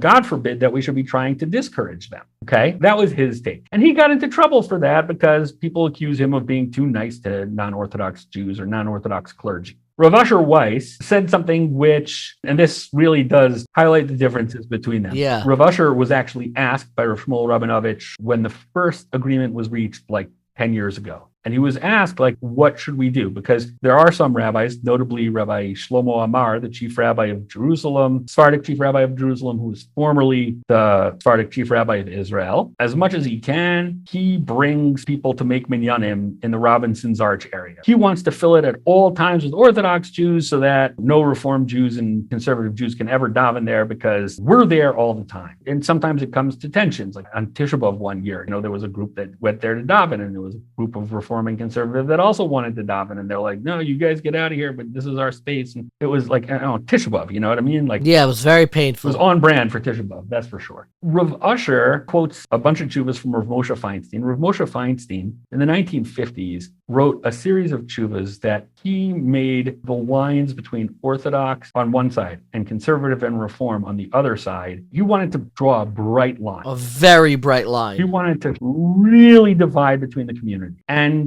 it was not an obvious thing. Most JTS graduates then, and probably today too, are personally very observant, Shomer Shabbos, Shomer Kashrus, Shomer Taras HaMishpacha, meaning there are a couple of things that you can point to that, this is where their practice differs from ours. But what Orthodox rabbis and conservative rabbis have in common is much greater than what divides them. It's a much more intuitive division to draw a line between Orthodox and conservative on one hand and Reform on the other hand. And that was really brought home to me the first time that I did a panel with a conservative rabbi and a Reform rabbi. I got a ride to the panel with the conservative rabbi. We're still friends, by the way. We're still in touch. And it blew me away how much I have in common with this guy. We're learning the same sources. And like he and his conservative community felt like, like I'm holding down the fort. He was Shomer Shabbos, Kashrus, everything. And most of the people in his community didn't. And I was like in a modern Orthodox community at the time. And I felt like nobody here appreciates where I'm coming from. And like he had it much worse. You were able to bond over, We really bonded over that, of being like very alone in our community. And for the same reason. But Rav Moshe didn't do that. Rav Moshe draws the line between Orthodox and the other denominations.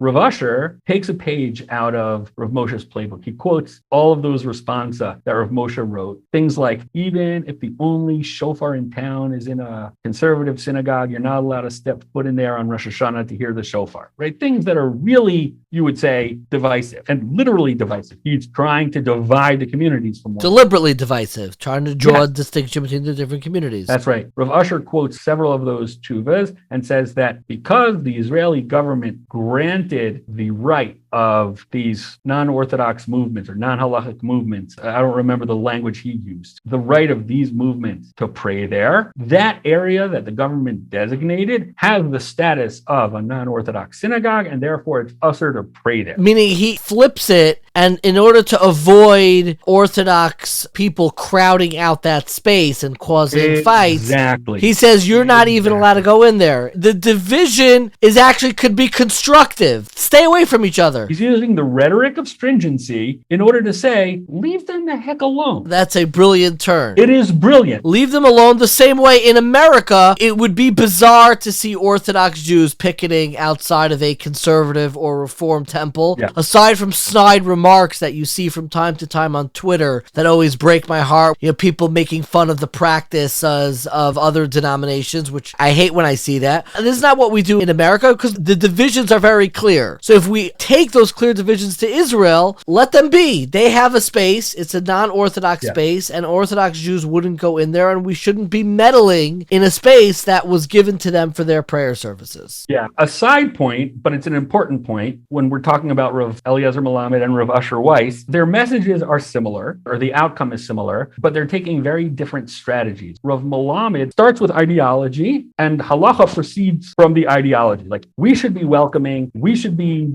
bolstering people's connection to Eretz Yisrael and to the place where the Beit HaMikdash stood, and therefore we should give them a Torah, we should be welcoming, we should be nice to them, and all of those things. Rav Usher doesn't demand any ideological commitment. In fact, you can agree with Rav Usher, you can disagree with Rav Usher in terms of you don't have to like conservative and reform Jews, you don't have to appreciate conservative and reform Jews, you don't have to validate them in any way in order to follow Rav Usher's psak. But it's very specific. It's a local psak, meaning he's using this particular mechanism in this particular case. So Rav Melamed starts with the big ideas, and he sort of like fits halacha into that larger rubric. Rav Usher, he's much more focused on the issue at hand, but the way that he handles it is like watching a virtuoso performance. Like, the way that he's shaping halacha, he's bringing, Rav Moshe said this in the 50s, and since the Israeli government gave it this designation, that means that it has this status, and therefore you're not allowed to even step foot in the place. It's a brilliant maneuver. Do you think he's deliberately trying to preserve shalom? Yes, 100%. That was my reading of it. And then I spoke with somebody who is in the really, really inner circle, like one of the 2 or 3 closest people to him. And he's like, yeah, that's what he's doing. There's really one other question, which is the most essential question, the most difficult question, but it relates really to number 2. And that's the question of who is a Jew. Who is a Jew? Which obviously comes up the question of how do we define Jewry? And again, that means something very different in the United States than it does in Israel. I don't know if it's the same answer. There's a fantastic book that collects all of the responses to the letters that Ben-Gurion sent out to really global heads from across the denominational spectrum of how should we approach this. They've introduced national laws fairly recently. I don't know if the ball has moved that much on that issue. Is there a reason why we should conceptualize this question as different than the other questions of personal status related to marriage or kosher? Yeah, I think that question actually gets to the nub of the problem of religion and state. why trying to force halacha into the template of the modern regulatory environment inevitably creates a distortion of halacha. This issue lies at the crux of it. So I'm going to start with a question. I'm going to interview you now. Have you ever seen your grandmother's ksuba? I don't think so. No. Right. I never saw my grandmother's ksuba. When I married my wife, I had never seen her mother's ksuba or her grandmother's ksuba. I knew she was Jewish. You grew up, you knew you were Jewish. It's not just like you had 90% certainty that you were Jewish. You were 100% certain that you grew up Jewish. Yes. I grew up 100% certain that I was Jewish. There was no shred of doubt. But I hadn't seen my grandmother's ksuba. When I met my wife, I had no shred of doubt that she was Jewish. Even though I never saw her birth certificate, I had never met her parents. How did I know? It's like, well, friends set us up, and the friends that set us up knew this stuff. And I mean, she was in Stern College at the time. And what kind of guy wants to go learn in Stern College, spending $20,000 a year to learn Jewish texts unless they're Jewish? I was like, but I never saw any ironclad proof. There was no smoking gun. It's all circumstantial. But the only evidence that I have that I'm Jewish is circumstantial.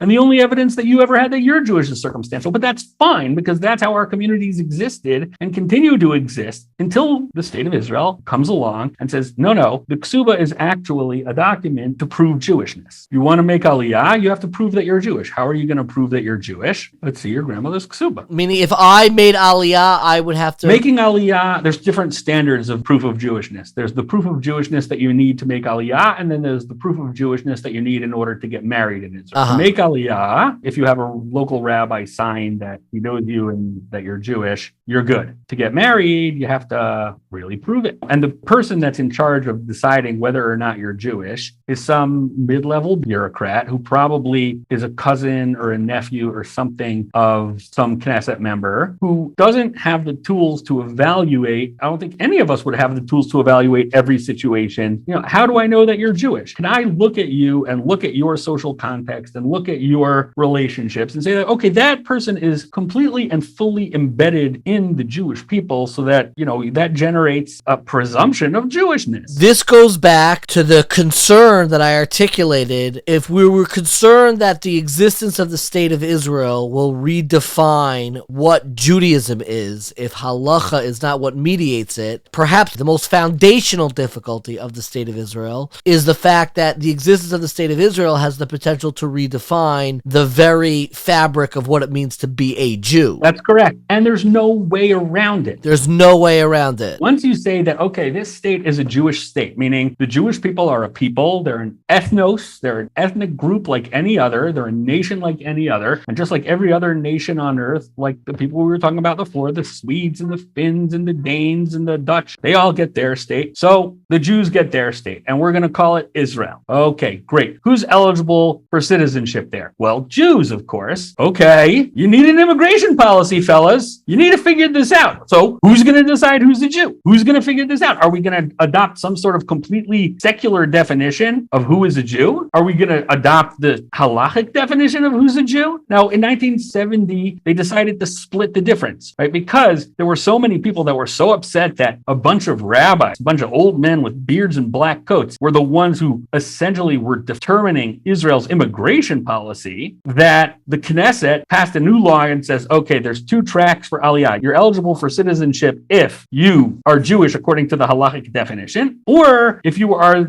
descended from or married to a Jew under this halachic definition, meaning the law of return was changed. It was amended in 1970. And that's when they introduced all those Nuremberg law things, right? That wasn't there from the beginning. It was introduced because, on one hand, we're not going to be able to come up with a redefinition of who is a Jew. Even if we don't like the halachic definition of who is a Jew, we're not going to be able to create any sort of consensus around an alternative definition. So what we do is, fine, we'll take the halachic definition, and then we're going to add this other track, which is the Nuremberg definition, and we use something that's a very powerful symbol, the Nuremberg laws. Symbolic definition. That's right. Anybody that was Jewish enough to be persecuted for being a Jew is Jewish enough to have a safe haven and a home in the state of Israel. And that's how they split the difference. And it's a brilliant piece of legislation, even though it's created a whole other set of difficulties. It created a whole other set of problems because the rabbis, the Rabbinate, was still in charge of marriage and divorce, which meant that now you're opening the door for, then it was thousands, but it ended up being hundreds of thousands of people who were eligible for citizenship under the law of return, but who aren't halakhically Jewish. And so now you have this gap. You have 500,000 citizens of the state of Israel who are descended from Jews, but who aren't halakhically Jewish. And I think that by now people realize that convert them all is not really a solution because a lot of them don't want to convert. But there's a gap now between who's Jewish enough to be a citizen of the state of Israel and who's Jewish enough to get married under the auspices of the Rabbinate. That's created a whole nother set of problems in terms of the laws of marriage and who can get married. And then question of conversion as a result of that change in the law. Meaning instead of now being the question of what is the definition of a Jew, the fight has been sort of displaced and moved over to, okay, who's in charge of the conversions? Correct. What are our requirements? What are our demands when it comes to conversion? What kind of process? Earlier, we talked about how lichatchila and b'diavad, and I can't emphasize, this is, I think, the key point. Earlier, we talked about how within halacha, inherent in halacha is this lichatchila b'diavad dynamic. Which is the ideal and post facto, right? You're not supposed to do this, but if you did it, fine, we'll make our peace with it. It's okay. So that actually comes up in conversion, right? That there's a whole lichatchila, only except for conversion, somebody who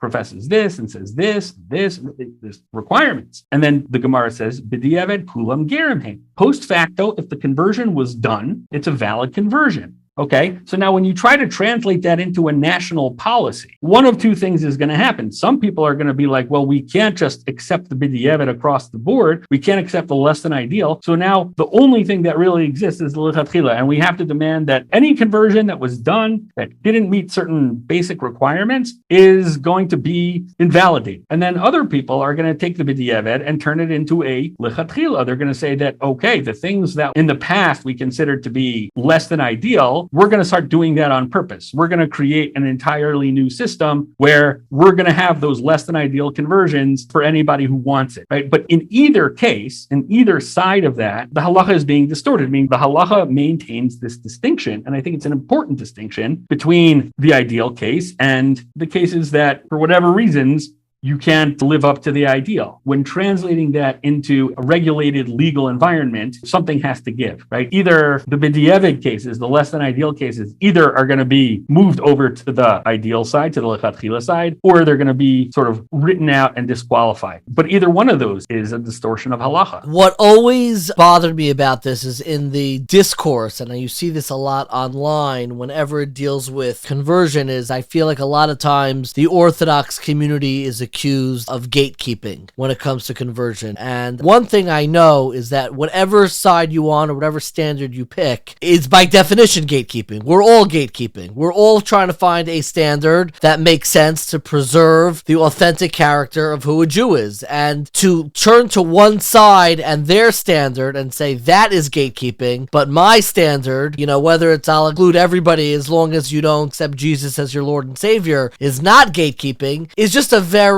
immature way of figuring out and proceeding with figuring out how to adopt a policy over there. Part of the American myth is self-definition. I am who I say I am. So when somebody identifies as a Jew, it's like, you can't gatekeep, you can't tell me that I'm not a Jew. But now when you move over to Israel, you're not talking about self-identity. You're not talking about how somebody identifies, what somebody says about themselves. You're talking about immigration policy of a functioning state, right? So the thing of like, but I identify as a Jew, it's like, what does that mean? That's not legible on a state level. Correct. How I identify is not something that a state can process and be like, oh, that means you're eligible for immigration, for citizenship. Which gets back to your point of that, like when Judaism is integrated on the state level, there are bureaucratic concerns that really force you to have definitions of halacha that for most of Jewish history were able to be far less bureaucratic, far less clearly defined. There was room for more fluidity where our autonomy and agency actually posed more challenges for the preservation halacha and not less. And that's a project that we're continuing to move in and continuing to develop. The way I like to say it is that Ben Gurion transformed the rabbinate, meaning writ large, into the DMV. Yeah, the rabbinate became the DMV because once Judaism is a part of your ability to drive or your license, once it has legal definitions, then the people who are providing access or standards for that Judaism then become the DMV. I assume you don't mean that because you love the DMV. It's a reality, though. The point is that nobody loves the DMV. Correct. You can have a somewhat pleasant experience with the DMV, or you can have an absolutely miserable experience with the DMV, but nobody comes back from the DMV and is like, wow, I want to go get another driver's license. I had such a great experience there. Hey, kids, get dressed up. We're going to the DMV. And that's hard, and it's a reality because nobody walks out of the DMV. I mean, maybe they say it, but they're not really thinking through. I wish there was no DMV. I wish you didn't need a driver's license. I wish anybody could drive. Nobody's walking away with that. It's the reality of bureaucracy that we need to coordinate society. That's absolutely it. Before I get to my rapid fire questions, I want to Hashiva Shoftei Kavari show, and I want to return to your opening to this, and just ask you most broadly, do you remain optimistic about the state of Israel, about what we have? It's very easy to become cynical. It's very easy to become mired in a political lens, in a financial lens, in a innovation lens. We're the, startup nation. Do you remain optimistic about the state of Israel vis-a-vis Yiddishkeit, vis-a-vis our ability to have Yiddishkeit flourish into the future? In terms of Yiddishkeit flourishing into the future, yes. There are a lot of things that I'm concerned about, especially with the education and with, frankly, some of the expressions of the Jewish religion here, but I do remain... Where do you go to nourish your optimism? I go to Rav Usher's shir. You go to shir by Rav Usher Weiss. I go to shir by Rav Usher Weiss. It's like going to the mikveh. Like you come out and it's like you just feel like completely reborn, refreshed, like Lo Alman Yisrael. We're not orphaned. We have leadership. We have a way forward. And I hang out at the National Library a lot where I see people who are really thoughtful, really interesting. Who don't all agree. The National Library you find across the religious spectrum and the political spectrum, I assume.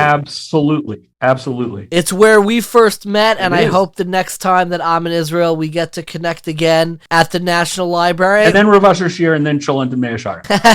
In the parts where you have to dress modestly, because they serve the best cholent. I don't know if there's a correlation there, but it happens to be true. I always end my interviews with more rapid-fire questions. We mentioned already 3 books about the way halacha intersects with the state of Israel. What book would you recommend for somebody to better understand the battles, the struggles, the opportunities about preserving the character of Yiddishkeit, of Judaism within the Jewish state? Okay, so the 3 that we mentioned, I think, are very good. That's Asaf Yedidia, Halakha, the Challenge of Israeli Sovereignty. That's Alexander K., The Invention of a Jewish Theocracy. And the third was Rev Tabori's book that was just published by Koren, which I think is called The State and Halakha. It has like the most straightforward. Is there anything you would add to that we haven't mentioned so far? So the one that I would add is there's a book. It's a short book. We're going to see it I read this over Shabbos coming up in the next couple of weeks. Oh, you better believe it. By Alan Middleman, who's I think a professor of Jewish history. The Politics of Torah? Oh, you got it. You nailed it. I already read it and already posted it. The Politics of Torah is a book about Agudas Yisrael's attempt to integrate Jewish law, halacha, Yiddishkeit into the emerging political realities. It begins, I think, before the State of Israel. Yes. Oh, it's all about, but it ends with the founding of the State of Israel. Correct. So there's that. I mean, I don't know if these are books. I can recommend some dissertations in Hebrew. I'll give you one Hebrew dissertation that you can recommend. You can't recommend multiple dissertations in Hebrew. There are too many barriers for our audience, but you could. Two? Why don't you recommend one? Two, I'll give you 2. Okay, 2. So one is by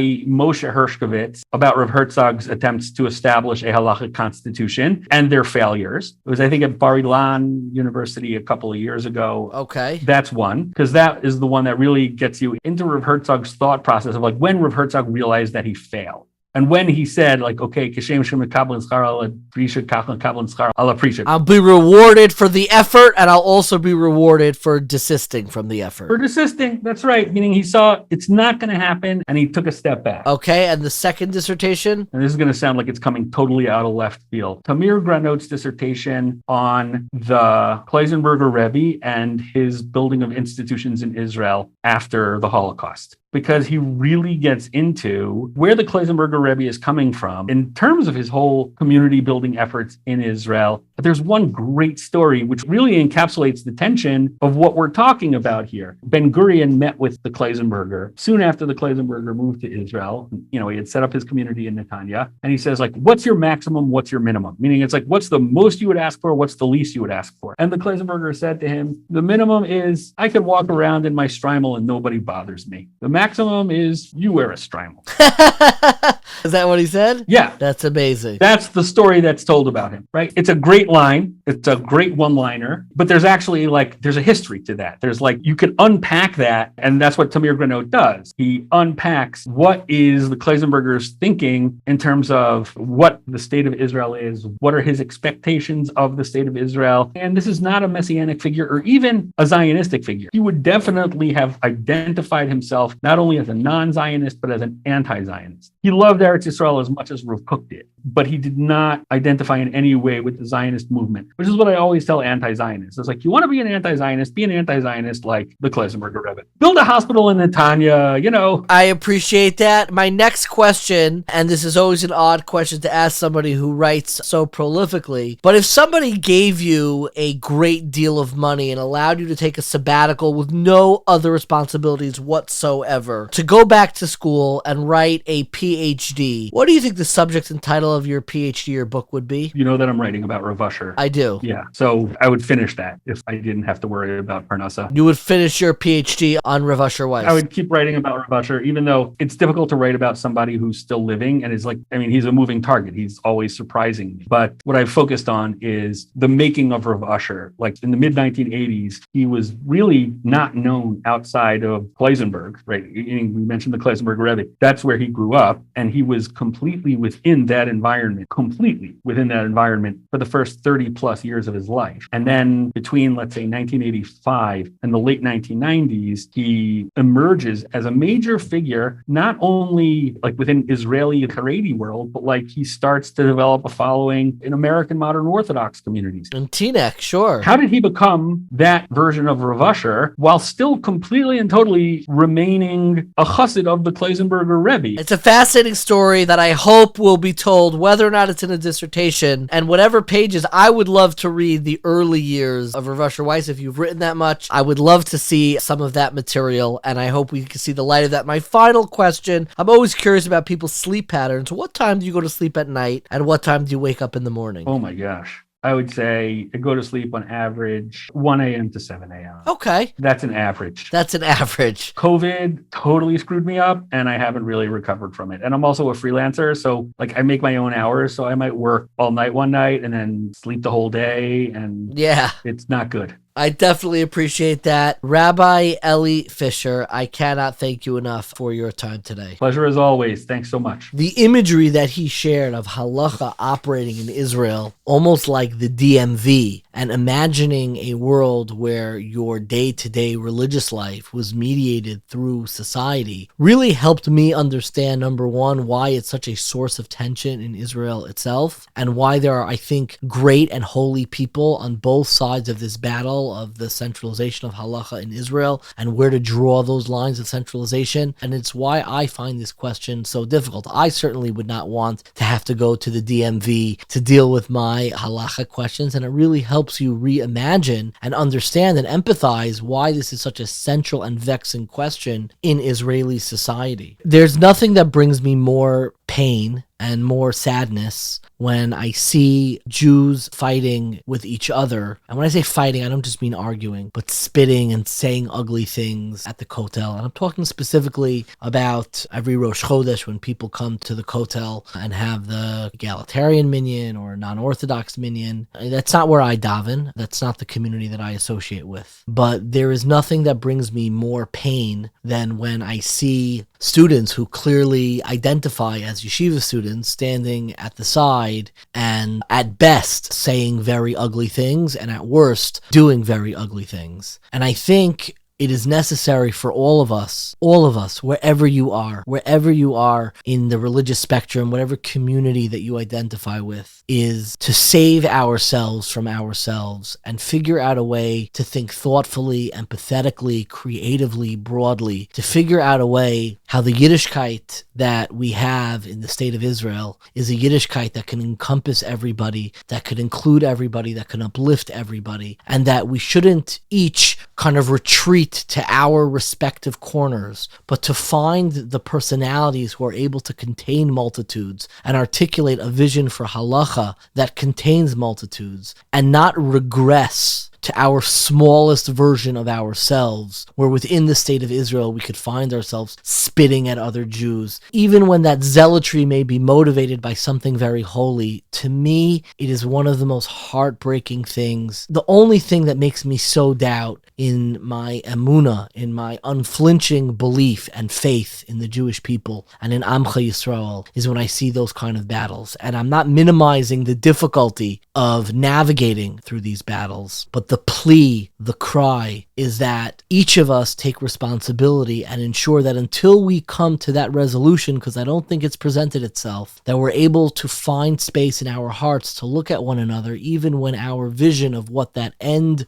destination should be like, that all the way along that journey, when we're finally building bricks from those generations of longing to have a homeland and a country of our own, that in the process, and each of us laying down bricks, that our own infighting, our own frustrations shouldn't have us destroy what we have built, and we shouldn't all retreat into our own corners, but remain committed with faith, with empathy, with sensitivity, that the traditions that we preserved over 2,000 years are going to find a way to preserve and to uplift and inspire and bring closer Amcha Yisrael Be'eretz Yisrael, that we could have a state of Israel for all of the Jewish people. So thank you so much for listening. This episode, like so many of our episodes, was edited by our dearest friend Dina Emerson. And thank you again to our sponsors at Unpacking Israeli History, the podcast that gives a fresh perspective on some of the most controversial and interesting events in the country's history. It wouldn't be a Jewish podcast without a little bit of Jewish guilt. So if you enjoyed this episode or any of our episodes, please subscribe, rate, review, tell your friends about it. You could also donate at 1840.org/donate. It really helps us reach new listeners and continue putting out great content. You can also leave us a voicemail with feedback or questions that we may play in a future episode. That number is 917-720-5629. Once again, that number is 917-720-5629. If you'd like to learn more about this topic or some of the other great ones we've covered in the past, be sure to check out 1840.org. That's the number 18, followed by the word 40, Forty, 1840.org, where you'll find videos, articles, recommended readings, and weekly emails. Thank you so much for listening, and stay curious, my friends.